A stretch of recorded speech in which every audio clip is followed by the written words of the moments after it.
আসসালামু আলাইকুম। আজকে দেখাবো রিয়াদ ভাই কিভাবে কলম তৈরি করে। আনার গাছের কলম করার প্রস্তুতি চলছে, মাটি প্রস্তুত করে নিচ্ছে। এর মধ্যে উপাদান কি কি আছে ভাই? এর মধ্যে গোবর সার আর মাটি। কেমনে কেমনে কয়দিন থাকবো? শিকড় আসতে যতদিন লাগে। 1 মাস। 1 মাসও লাগতে পারে, একটু বেশিও লাগতে পারে। আচ্ছা, আমরা দেখি পুরো প্রক্রিয়া কেমনে কিভাবে কি করে। পরবর্তী ধাপে গেছি আমরা।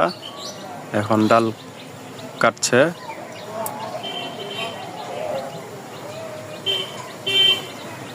কতটুকু জায়গা কাটতে হয়? 1-1.5 ইঞ্চি। এখন এটা ছিলে নিবে।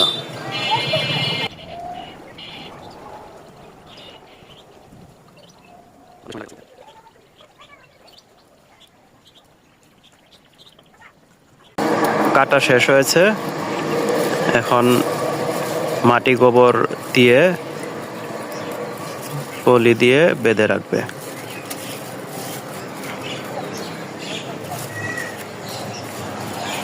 বেঁধে রাখার পর শিকড় গজাইতে যতদিন সময় লাগে, 1 মাসও লাগতে পারে, বেশিও লাগতে পারে বা কমও লাগতে পারে।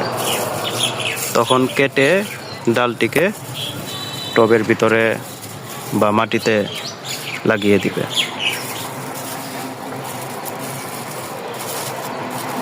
তো আমরা আশা করি রিয়াদ ভাইয়ের এই কলম প্রক্রিয়া যেন সফল হয়। বেশি বেশি ডালিম ধরবে।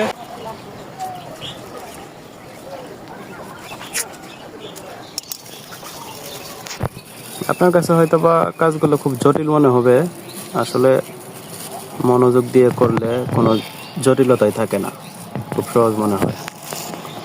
কারণ রিয়াদ ভাইয়ের মতো যারা মনোযোগ দিয়ে কাজ করে তাদের কাছে এটা কোনো ব্যাপার না, এটা দুধবাদ। এই যে দেখেন গাছে অনেকগুলো ডালিম ধরেছে মাশাআল্লাহ। এই যে আবার আরেকটি কলম করা হয়েছে। এই কলমটির নাম কি? জোর কলম।